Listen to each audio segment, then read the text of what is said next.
در پست قبلی بهتون گفتم مدارکتون یه سری مهرها نیاز داره. اگه نمیدونی این مهرها کجا و به چه صورت انجام میشه، این ویدیو به دردت میخوره. تا انتها باید حتما نگاه کنید.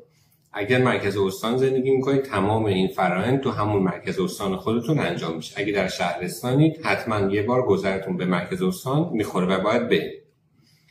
خب ببین، اگه دبیرستان که مدارکتون گرفتین، خود دبیرستان یه سری مهرها روش زده، ولی خب باز هم از خود دبیرستان جویا بشین که مهرها رو روی مدارک شما زده یا نه. دبیرستان چیه؟ مدرک پیش دانشگاهی و مدرک دیپلم شما میده. دقت کنید مهر حتما روی عکس شما خورده باشه. روی ریز نمرات هم حالا قدیم نمیخواست ولی الان حتما تمبر خورده باشه.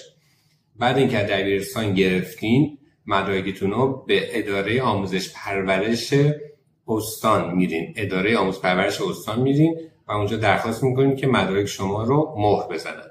بعد از اینکه اونجا هم مهرها رو زدین، روی مدارکتون مهر خورد، قبل از اینکه به اداره کل آموزش پرورش استان برین، حالا میگم اگه بچه شهرستان که حتما باید به مرکز استان برن، اونایی که مرکز استان خب نیازی تو شهر خودشونه، این دوتا اداره تو شهر خودشونه. قبل از اینکه به اداره آموزش پرورش کل برین، شما باید دارالترجمه رو حتما انتخاب کرده باشین.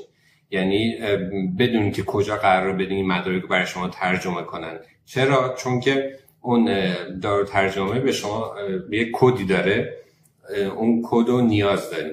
حالا چرا این کد رو نیاز دارین؟ شما قبل از اینکه به اداره آموزش پرورش کل برین، داخل یه سایت که خود آموزش پرورش تعیین کرده، باید این مدارک رو ثبت کنید و من آدرس سایتش رو تو کپشن براتون می‌نویسم.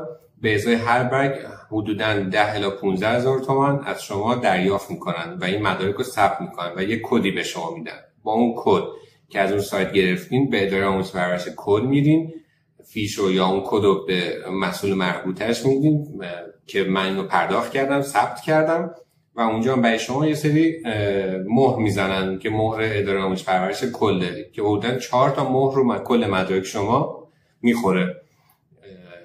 و بعد از اون که انجام شد، به دارالترجمه‌تون میدین، مدارک رو تحویل میدین و ازشون درخواست میکنین که هم ترجمه رو انجام بدن، همین که مهر سفارت ترکیه هم رو مدارک شما بخوره وقتی که ترجمه شد. دقت کنید مهر سفارت ترکیه هم لازمه که یه سری جای دیگه مثل مهر دادگستری و اینا هم میخواد.